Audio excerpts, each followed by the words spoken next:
Olá, tudo bem com você? Mais um dia aqui, mais esse momento feliz, poder compartilhar com você de algumas coisas que são pontuais nas nossas vidas, no nosso crescimento espirituais, porque como filhos de Deus, como pessoas que já admitiram que o crescimento emocional, o crescimento espiritual na nossa vida, ele é mais importante do que correr atrás de outras coisas. É para você essa reflexão. Faz parte da jornada despertar daquele sono que não é produtivo, daquele que nos sabota, nos suborna, nos leva para longe da nossa alegria, do nosso desejo de crescer, da nossa esperança, dessas coisas tão positivas. Então nós vamos revisar hoje o primeiro, segundo e terceiro passo para que na próxima reflexão nós entremos no quarto passo, que é o passo da nossa autoanálise. Se bem que a gente já vem se autoanalisando, olhando para nós mesmos, para os nossos olhos e buscando ver aquilo que nos tem tirado do eixo. O primeiro passo nos diz que nós admitimos que somos impotentes. Eu tenho uma colinha aqui do lado, porque são muitas informações, sabe? E a gente precisa acessar. Então vamos lá. Parar de negar a dor. Lá no Salmo 6, versículo 2, 3, o salmista fala: ninguém pode servir a dois... Desculpem, troquei. Tem compaixão de mim, pois estou fraco. Cura-me, pois meu corpo está abatido e a minha alma muito aflita. Salmo 6, versículos 2 e 3. Então nós vamos parar de negar a dor. Que dor? Aquilo que te deixa desconfortável, aquilo que te traz sofrimento, aquilo que te faz sofrer, aquilo que deixa você distante do seu alvo, que atrapalha seus dias. Nós precisamos sair da negação. Enquanto nós continuarmos negando, não tá doendo não tá dando para levar, não, eu fico ali vendo um filme, eu tomo uma cervejinha, 2, 3 para me distrair, ou então vou falar da vida dos outros, enquanto eu estou vendo os defeitos dos outros, os meus ficam guardados. São coisas que às vezes a gente faz. Quando nós estamos crescidos o suficientemente, nós fazemos isso. Porque toda pessoa, para ela aliviar a própria dor, algumas pessoas na sua imaturidade, elas lançam mão de observar os defeitos alheios. Porque ela diminui o outro e se sente melhor, mais confortável. Mas isso é só um mecanismo de defesa. Isso não funciona. Isso não é bom. Isso não é produtivo. Nós precisamos realmente nos ver. Saber que nós somos todos seres humanos. E aí? Nós todos temos defeitos de caráter, temos dificuldades, não somos melhores do que ninguém. Tem várias maneiras de nós negarmos as nossas dificuldades. E uma delas é essa aí. E precisamos também parar de brincar de Deus. Nossa, é uma brincadeira muito séria, né? Para ser continuada. Brincar de Deus. Ninguém pode servir a dois senhores, pois odiará um e amará o outro. Ou se dedicará a um e desprezará o outro. Mateus 6,24. Parar de brincar de Deus. Tomar uma posição real. Sabe, não são coisas tão sérias, às vezes tão profundas, às vezes coisas simples na nossa rotina. A própria maneira de nós nos alimentarmos. Sabemos que temos um corpo que é templo do Espírito Santo e que ele necessita de determinados cuidados. Mais do que nunca, através da mídia, nós podemos saber que o uso excessivo de açúcar, farinha branca, gorduras, tudo isso aí vem prejudicar o nosso corpo, vem diminuir nossa qualidade de vida. Então, quando nós não honramos esse templo do Espírito Santo, precisamos procurar nos alimentar de frutas, de cereais, legumes, mais do que outras coisas. Parece uma coisa, mas eu sou livre, comer é tão bom, realmente é maravilhoso, mas nós temos um templo que é o nosso corpo. E muitas das doenças nos vêm devido a uma alimentação que não é sadia. E só acordamos quando o reloginho lá, né? Vamos fazer um exame, aí a glicose está alta, o colesterol está alto, estou ficando tonta, estou ficando cansada. Aí que nós acordamos. Nós vamos até o limite. Isso aí é servir outro Deus. Por quê? É algo que fala mais forte que os valores que Deus tem para nós. É um tipo de Deus. A guludice, a má alimentação, não deixa de ser, porque é mais forte em mim, eu não consigo renunciar, eu amenizo a minha ansiedade, os meus vazios, eu quero encher de comida para cobrir isso aí. Isso é muito grave. Outro ponto, Nós precisamos realmente começar a admitir a nossa impotência. Para o homem é impossível, mas para Deus todas as coisas são possíveis. Deus nos ajuda. A graça dele nos basta para nos tirar de um determinado lugar de erro e nos levar aos acertos. Porque o grande objetivo de Deus não é nos negar, não é aquele sentimento de privação, principalmente com relação à alimentação. Quantos de nós tem sentimento de privação? Poxa, a vida já tem privado tanto, não posso sair de casa em plena pandemia, não posso estar com os meus amigos, com a minha família, não posso festejar, então eu posso comer. E aí é uma bela justificativa nós nos sentirmos privados. Sabe por que eu te digo isso? Isso acontece comigo. Às vezes correr de uma caixa de bombons, de um pedaço de bolo, para mim, é uma coisa quase que fatal, sabe? E quantas vezes eu caio, eu levanto, começo de novo, e não é brincadeira. São pequeninas coisas. Mas imagina se a gente cai nessas pequeninas coisas aí, imagina nas maiores. Precisamos levar mais a sério, realmente. Quando eu digo para você, o primeiro ouvido que está ouvindo, ó, a distância aqui menor, é minha boca e meu ouvido. Eu estou falando para mim também. Porque qualquer um, só Deus que não, está sujeito a cair nessas coisas aí. Começar a admitir que nossas vidas estão fora de controle. Se admitimos que há algo errado, que precisamos falar com alguém ou dar este primeiro passo, porque finalmente reconhecemos que algumas áreas das nossas vidas, ou todas, se tornaram ingovernáveis. Eu desejo e espero que nem todas as áreas, mas se estão, quais as áreas da minha vida? Sabe, às vezes são áreas que eu vou até falar para você em outra gravação, área que começa com o pensamento, depois com a palavra, com a ação, relacionamento, omissão, a palavra eu já falei, né? Autocontrole, nós damos uma de Deus, sabe? Então são áreas das nossas vidas que nós escorregamos tão facilmente e são áreas tão preciosas, mas eu vou falar nisso aí quando a gente estiver no quarto passo, no nosso inventário. Então nós precisamos admitir que somos impotentes e abandonar os ladrões da serenidade, que eu já falei lá quando nós começamos a jornada. Quem são os ladrões? O orgulho é perigosíssimo. O orgulho nos leva a nós acharmos, temos um conceito elevado de nós mesmos, muito elevado. E aí a gente se sente altamente justificado para ter certas atitudes, e aí vem a autopiedade, sabe? Uma série de coisas. Desculpas. A desculpa é aliada, né? A justificativa.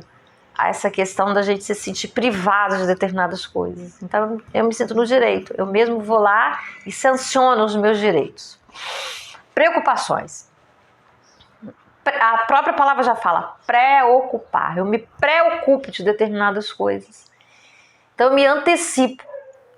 Às vezes é a nível de pensamento, nem é a nível da coisa estar acontecendo, não. Nós nos antecipamos, a ansiedade vem com tudo também. Nos antecipamos a determinadas coisas. E isso, meus amados, é humano. Isso aí é do ser humano mesmo. Nós estamos propícios a isso. E nesse tempo que nós vivemos de tantas mortes, de tantas perdas, não só perdas humanas de pessoas que amamos, amigos, conhecidos, mas perdas de trabalho, de oportunidades, de sair, de festejar, de celebrar, são aniversários, são casamentos que não estão podendo ser celebrados. Tantas coisas que nós não podemos e nós vamos nos encolhendo.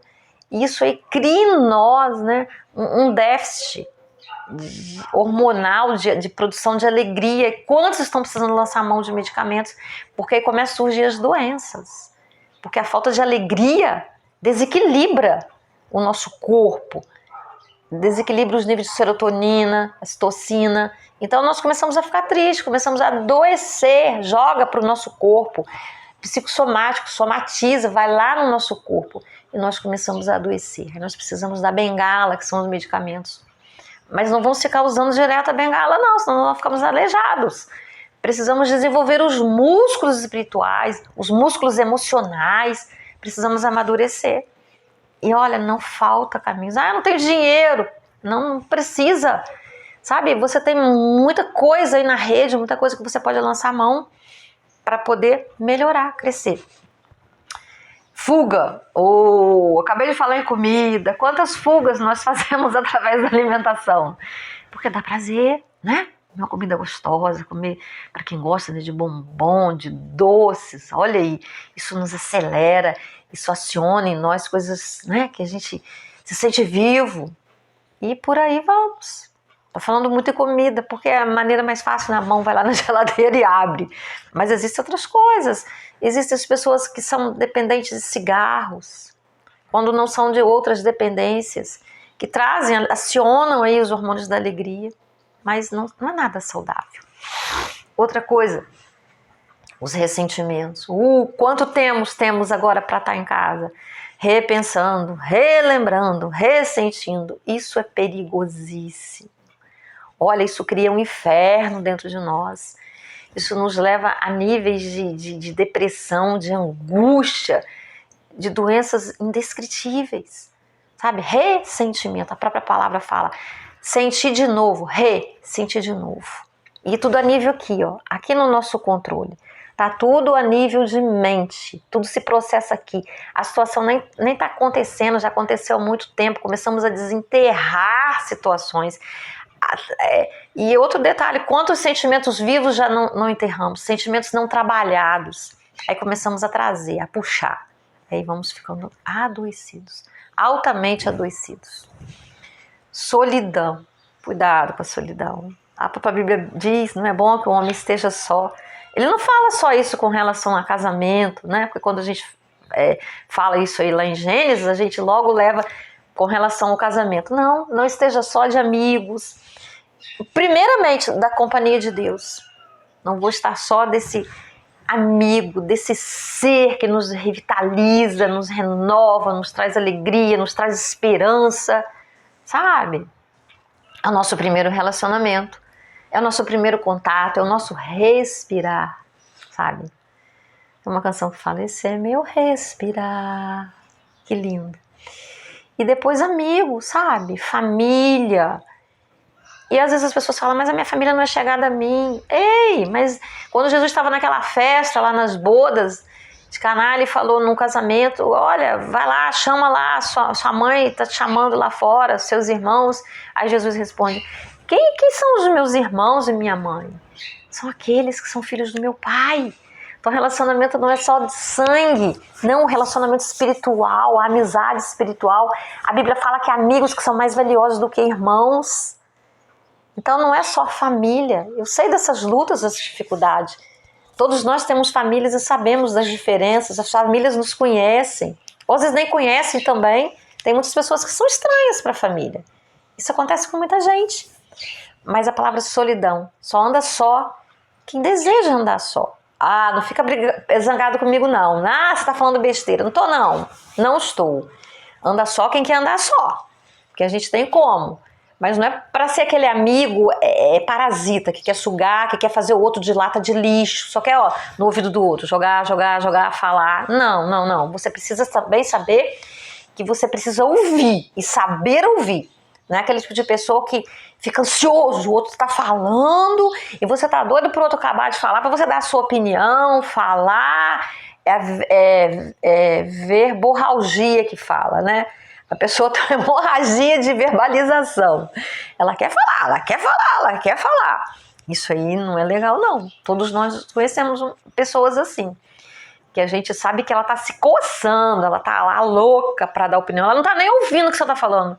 Sabe, ela ouve uma primeira palavra, ela começa a processar qual a opinião dela a respeito daquilo e não te dá oportunidade. Chega a atropelar as palavras, né?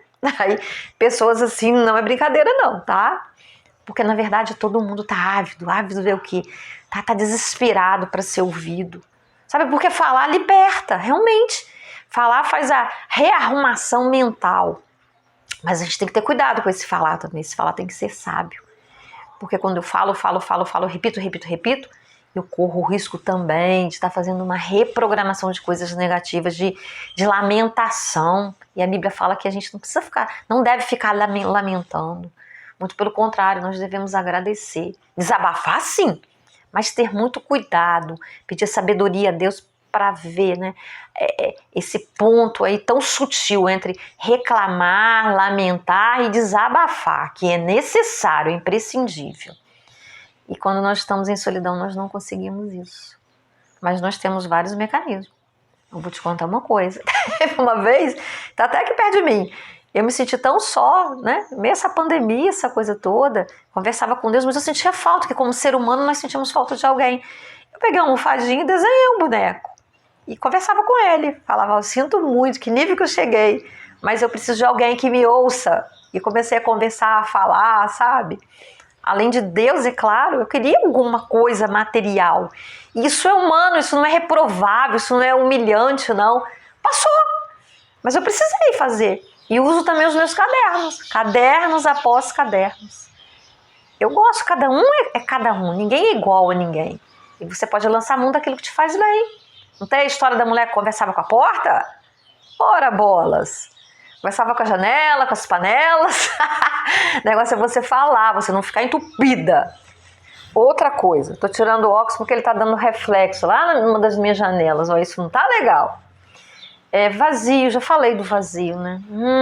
O vazio dá aquela agonia. É uma das coisas mais perigosas pra gente correr pra comida. É o vazio. O egoísmo. Uau! O egoísmo tinha que estar lá no topo, do lado do orgulho. O egoísmo vem de quê? Do ego.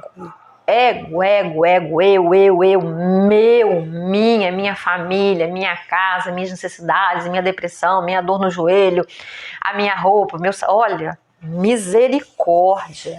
O egoísmo é o pai de todos os defeitos de caráter, de todos os pecados, porque ele é contrário ao amor.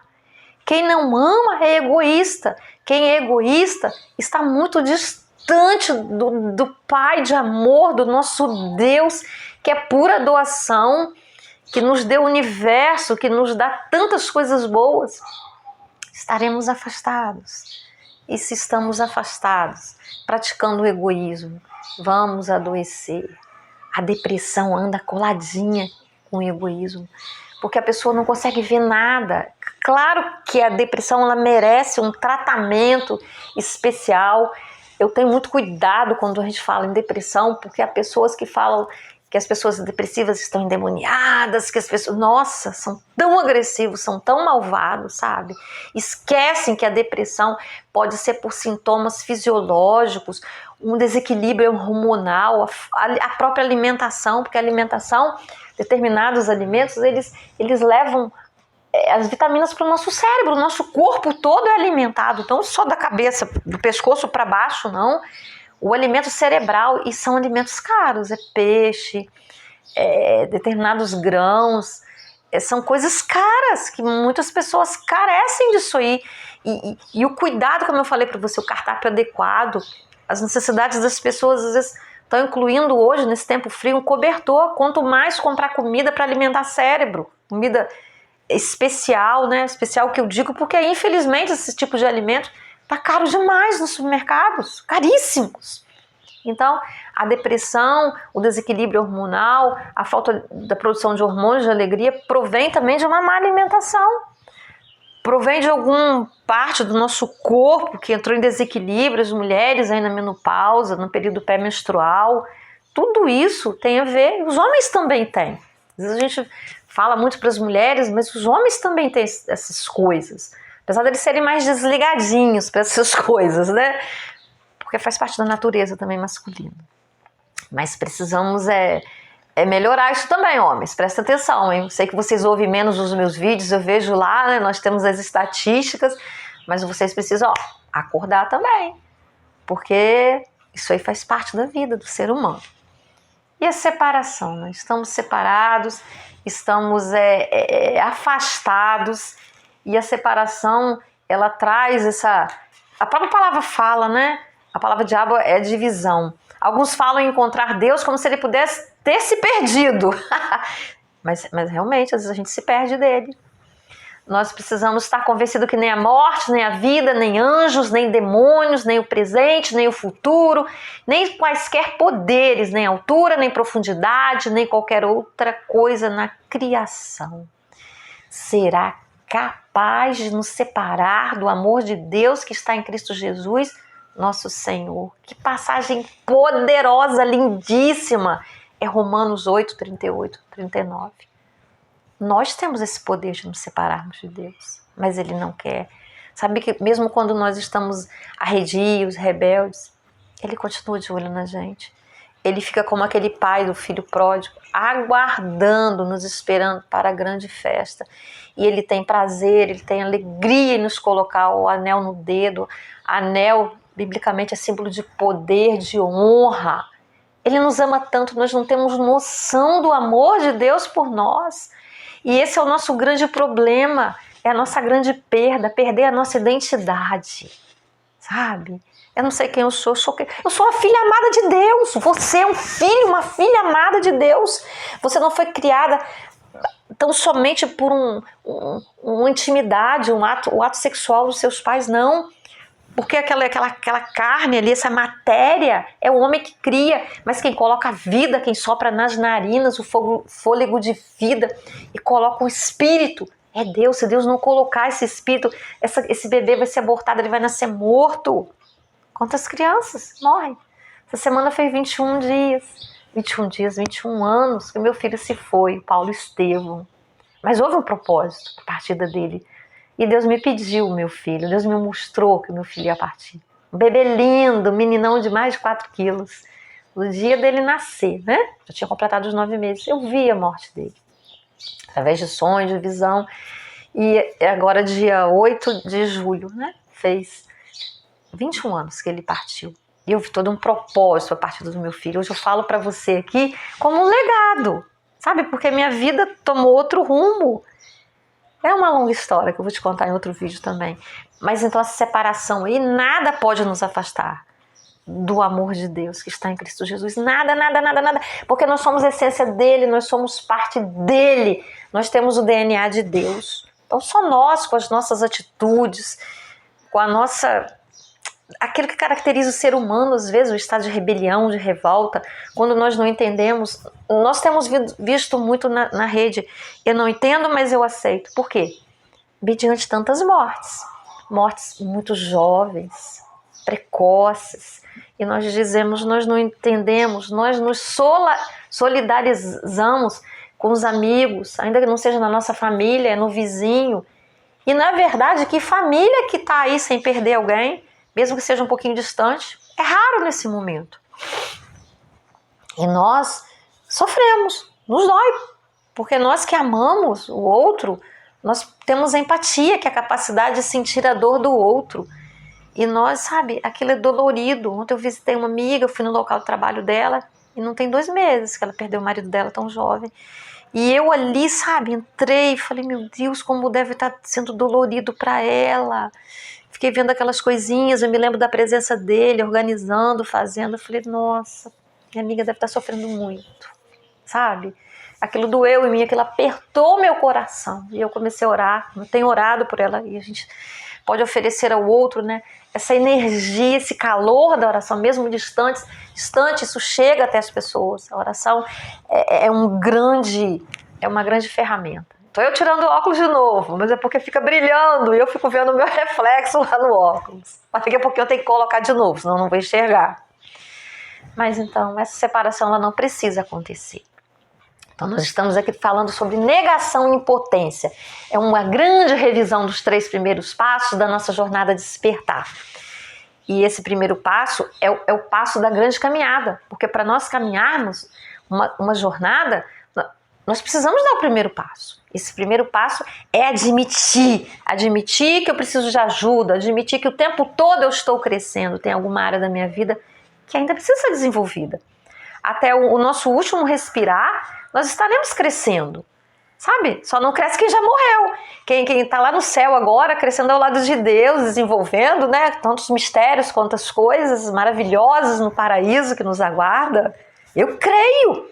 Porque a Bíblia também fala que se nós não esperarmos por essa vida, não crermos nela, desgraçados seremos. Olha, não teremos graça. Ficaremos desesperados quando alguém parte, quando alguém se vai.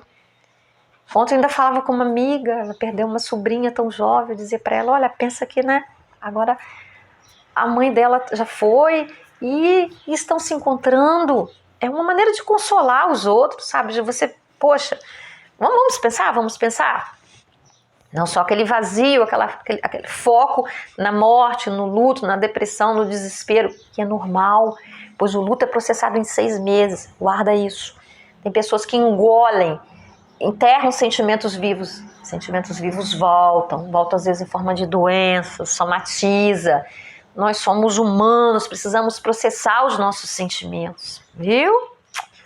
Vamos lá, então nós falamos de negação, de impotência. Então vamos pensar nisso tudo? Nas desculpas, no vazio, na justificativa, no egoísmo. Tudo isso a gente precisa refletir. E se nós esperarmos, como fala em Eclesiastes, né, 11:4, se você esperar que tudo fique normal, jamais fará qualquer coisa. Deus não é um Deus de passividade. Ele quer caminhar do nosso lado, Ele quer que nós cresçamos espiritualmente. Não aquelas crianças que querem só colinho. Isso é egoísmo, é um fruto do egoísmo. Preciso querer crescer. Ou querer só tirar do outro, né? Palavras de conforto, ouvidos. Não. Nós todos temos o nosso papel. Temos o nosso propósito aqui na vida. É impossível curar uma ferida dizendo que ela não existe. Está lá em Jeremias 6,14. Como que eu vou curar algo que eu não estou admitindo? Que eu não quero usar o remédio. E aquilo só vai crescendo. E Jó também, 30:27, fala: meu coração está agitado e cheio de medo, minha vida é pura aflição e desespero. São muitas coisas que nós precisamos refletir. Em Jó ainda ele fala: a minha vida ficou para trás, meus planos não se realizaram, os meus desejos não se cumpriram. Jó é um grande exemplo, né? Só que Jó estava sendo provado. Será que você está sendo provada agora? Para ser aprovada? Eu estou sendo provada, eu tenho certeza que tem muitas coisas que eu estou passando que são provas na minha vida. Deus está me lapidando para aquilo que Ele me prometeu, para aquilo que Ele me chamou.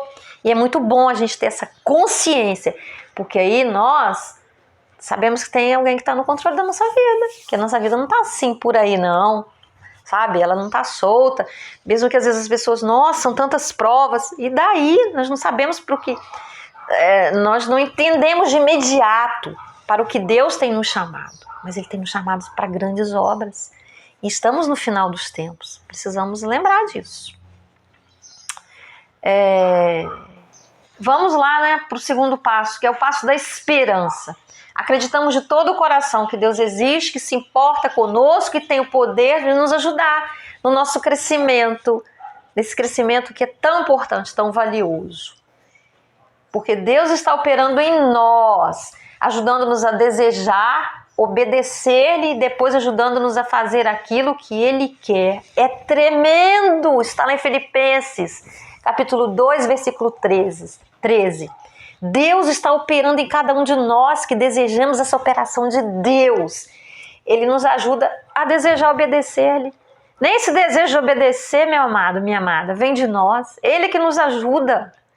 Olha só, Deus deu tudo pronto para nós, sabe? Faltam palavras para expressar esse trabalho de Deus, sabe? Aqui tá frio onde você tá? Nossa, aqui tá muito frio. Então ele tá ele nos dá esse desejo, coloca em nós. E depois ainda nos dá o desejo e nos ajuda a cumprir aquilo que Ele colocou o desejo em nós.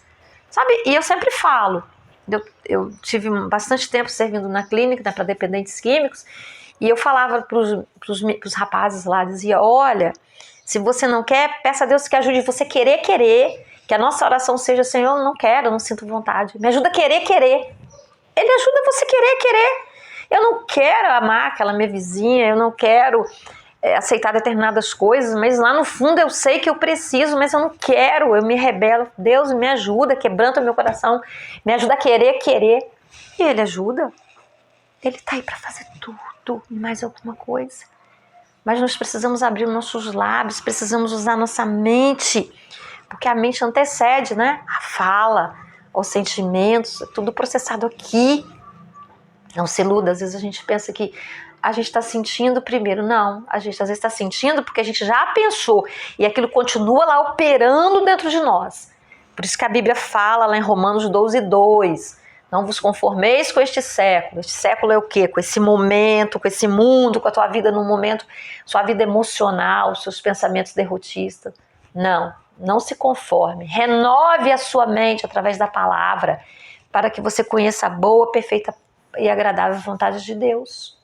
A nossa mente deve ser renovada todo o tempo. Isso significa crescimento. Então, Deus está operando em nós. E Hebreus também nos fala, pois quem dele se aproxima precisa crer que ele existe. O Salmo 62:5.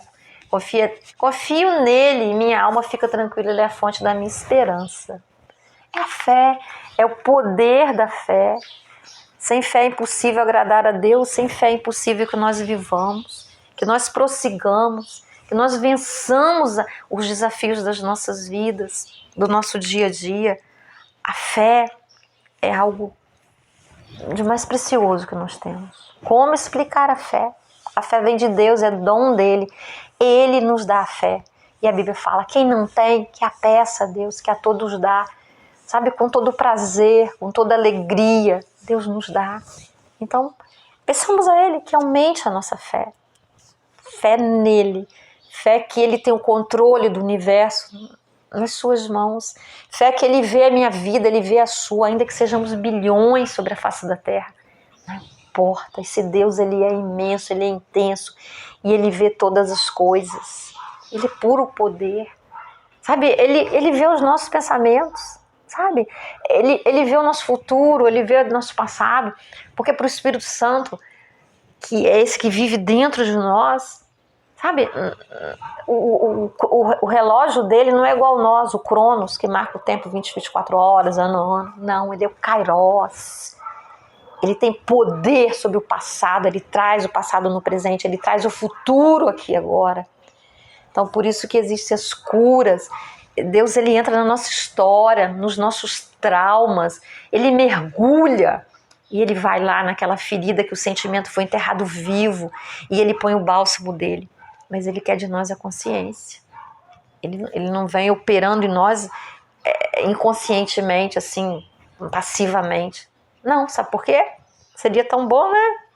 Mas aí onde ficaria o nosso testemunho? Onde ficaria o nosso exercício de amor pelo outro, depois, para nós podermos ajudar o outro? Falar, eu passei por isso, meu irmão, você vai melhorar, isso aí tem conserto, isso aí tem a visitação de Deus. Há tudo um propósito. E a inteligência suprema, sabedoria, que é muito além da inteligência, nos diz isso. Vamos colocar o óculos de novo, até acabar essa reflexão aqui, né?